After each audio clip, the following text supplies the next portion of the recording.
Assalamualaikum warahmatullahi wabarakatuh.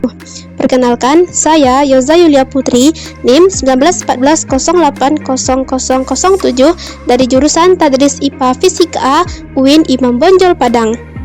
Dengan mata kuliah biofisika, maka yang akan dijelaskan adalah materi sistem pernapasan. Sistem pernapasan.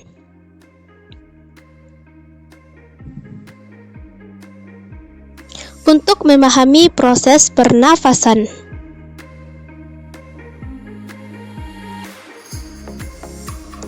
pada manusia, organ utama yang bertanggung jawab untuk respirasi berada di rongga dada. Dan seperti yang kita tahu, paru-paru terletak di dalam tulang rusuk dan dipisahkan oleh sekat yang bernama diafragma yang merupakan pemisah antara rongga dada dan rongga perut. Paru-paru diselubungi oleh sel laput tipes yang bernama pleura. Paru-paru kanan dibagi menjadi 3 bagian, yaitu lobus superior, lobus medialis, dan lobus inferior. Paru-paru kiri ukurannya lebih kecil dari paru-paru kanan dan hanya memiliki 2 lobus, yaitu lobus superior dan inferior. Kedua paru-paru berhubungan secara eksternal dengan bronkus tubular kecil yang bersatu dan meluas ke dalam trakea. Trakea memiliki cincin tulang rawan yang berfungsi untuk mempertahankan bentuk pipa dan trakea. Trakea mengarah ke faring yang terhubung ke lubang hidung.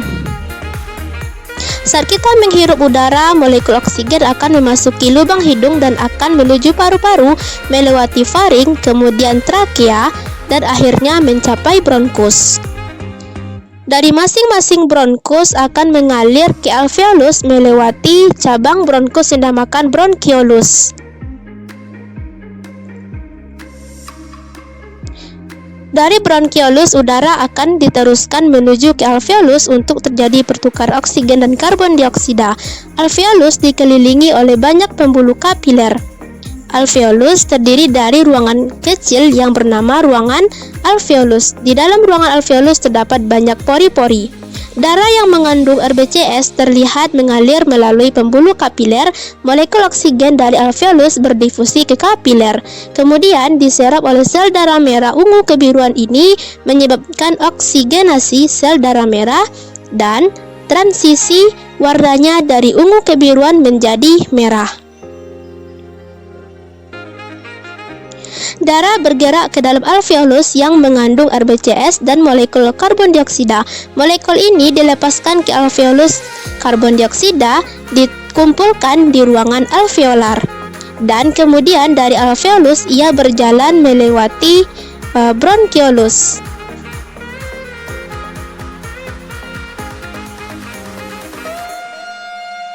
Lalu bronkus yang akhirnya mencapai ke trakea.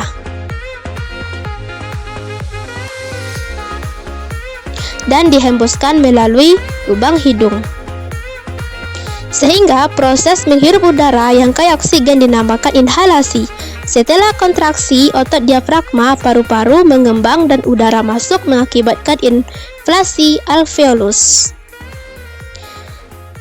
Selama pernafasan, diafragma bergerak ke atas dan paru-paru berkontraksi sehingga alveolus mengempis, menyebabkan udara keluar. Udara yang dihembuskan ini kaya karbon dioksida. Proses ini dinamakan ekshalasi yang kira-kira 20 kali per menit. Ringkasan.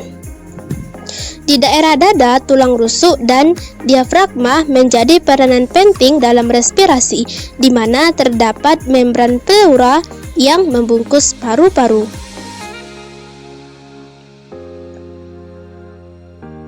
Paru-paru kanan terdiri dari 3 lobus,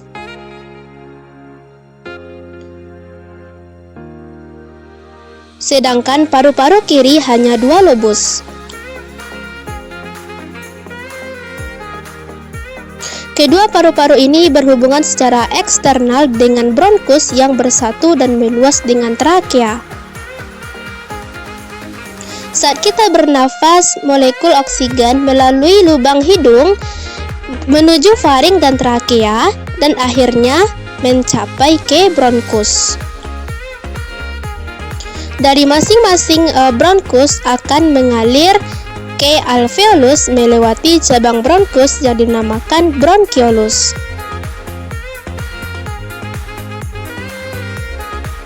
Dan bronkiolus, udara akan diteruskan menuju ke alveolus. Alveolus dikelilingi oleh banyak pembuluh kapiler. Darah yang mengandung RBCS terlihat mengalir melalui pembuluh kapiler dan molekul oksigen dari alveolus berdifusi ke kapiler.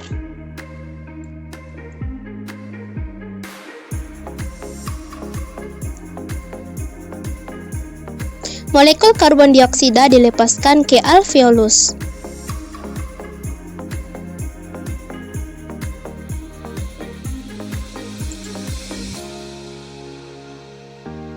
Mereka dikumpulkan di ruang alveolar dan kemudian dari alveolus berjalan melalui bronkiolus.